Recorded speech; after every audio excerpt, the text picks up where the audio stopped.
Good afternoon, West Ham fans. Let's predict the starting 11 for the Brighton game.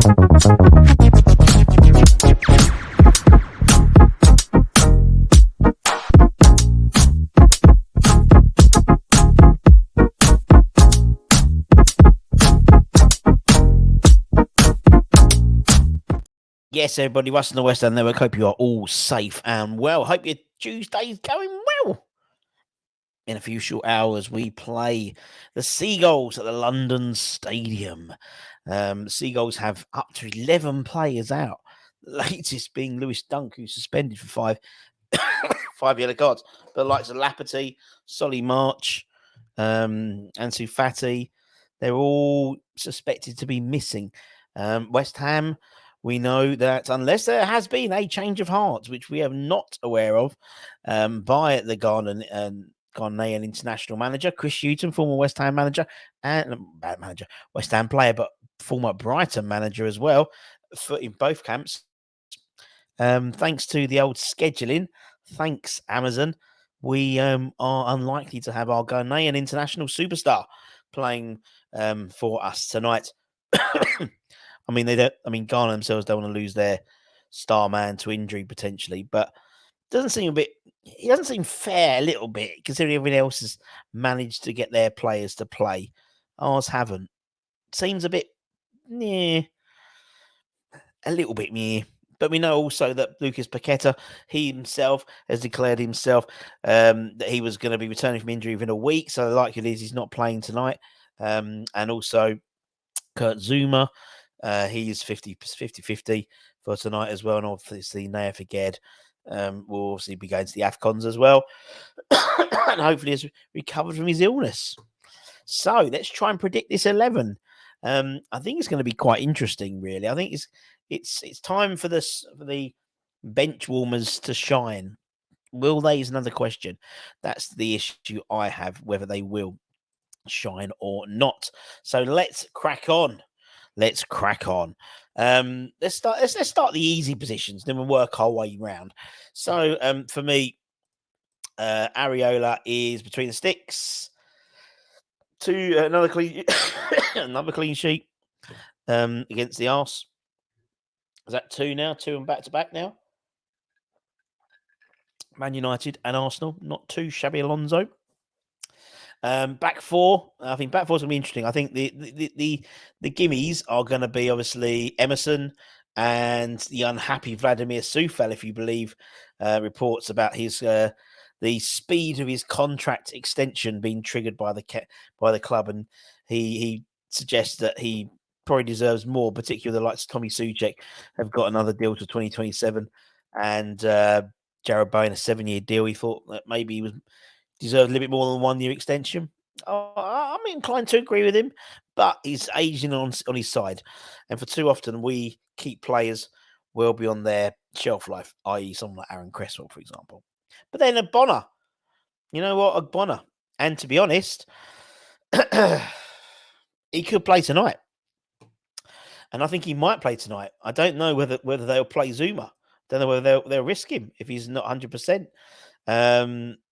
If he isn't, then it's that as a back four. If he is, it'll be that as a back four. So 3 of that 4, I'm pretty sure is going to be. Let's assume he is playing. Just to not. But if he isn't, I mean, Angelo turned back the ears, didn't he, last time against Arsenal? Could he do it against Brighton? We've obviously beaten the hoodoo of Brighton in terms of getting that elusive win after 12 times. Can we get 2? Can it be like buses? You know, you wait 12 games for 1 win, then 2 come along at once. Could we do the double against Brighton for the first time ever in the Premier League? Who knows? Right. Here we go. So, Edson Alvarez comes in, stays in, keeps his position, and does what he did. He does so well and just stays, and acts almost like as a third centre half, and it works. He's been brilliant. He's been brilliant at the moment, to be honest. Others, people who are definites, in my opinion. Obviously, JWP got an assist last day against Arsenal. Could he, hopefully that gets him moving a little bit that way again. Tommy Soucek, new what's the new contract to 2027 officially announced by the club yesterday, despite the fact we've had it for like 6 weeks already. But anyway, now it gets interesting. The way I see it, there's 3 ways. Could there be 4? 3 ways. I think one of the most. I think what you'll see is you'll see Mikel Antonio on the bench tonight. I don't think he's ready to start. Obviously, he had that Captain America picture of himself, sort of regeneration, ready to play. It could be timely, but I think he'll be on the bench personally. He was only back on the grass 10 days ago, something like that. So, from a relatively, big-ish injury, I think we won't see him from the start. It might seem coming on with half an hour to go, maybe. Maybe they give him some minutes against Bristol City, potentially. But I think they might keep that game for the likes of Divin, for example, or Danny Ings. But then probably not Danny Ings because then you're making cup tied. That reduces his value. So, I think Ben Rama plays. Benny plays. Obviously, didn't get selected. He was in the provisional squad for Algeria, but didn't get in the final squad for the AFCONs. Neither did Cornet either. I mean, could you imagine what? I mean, how would that look? You could have. I mean, you're not going to have, but you could have him and him, and then him up top. You could have that.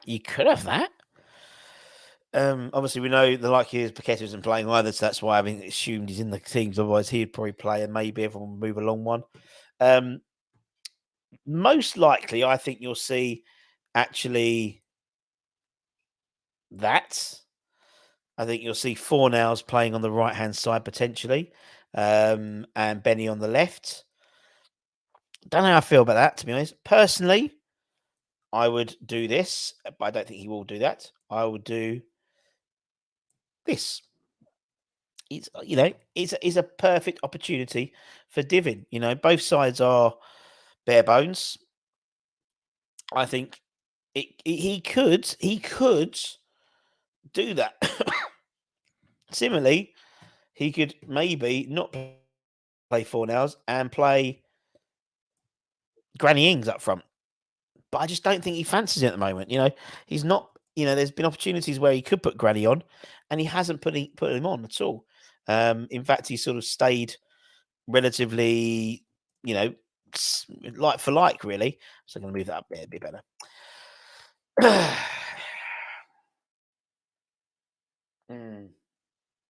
I don't know. That front three is going to be really interesting to see. I mean, the other 4, 5, 6, 7, 1, 2, 4, 8, 8, Russ, 8 minus plus 3 is 11. I think that 8 is set in stone. I think actually Ben Rama's probably set in stone there. And then it's going to be fascinating to see what he does with Bowen. He does like Bowen up top, but actually, for a lot of the games recently, he's been drifting out onto the right-hand side, and he tends to score when he's been on the right-hand side. And you've got to think someone like, the likes of Brighton are about people like Lapate's not playing, and they've still got some good players. They the likes of some good professionals like James Milner and stuff like that playing, and Evan Ferguson as well, who's always going to be a threat. Fantastic youngster. See, I would go with this. I would go with that. I'd say that at the moment, the way it is at the moment, I put Divin up front, put Bowen on the right, and you can interchange as well. Divin can drift out on the right. He's played as a front three before. Almost treat it as a front three. Although you wouldn't tend to have Ben Rama more central, but he does sort of drift up sometimes, and sometimes they do play two. So, as the only exception, Antonio to start, but I can't see him starting this week. Just think he's just come back from injury.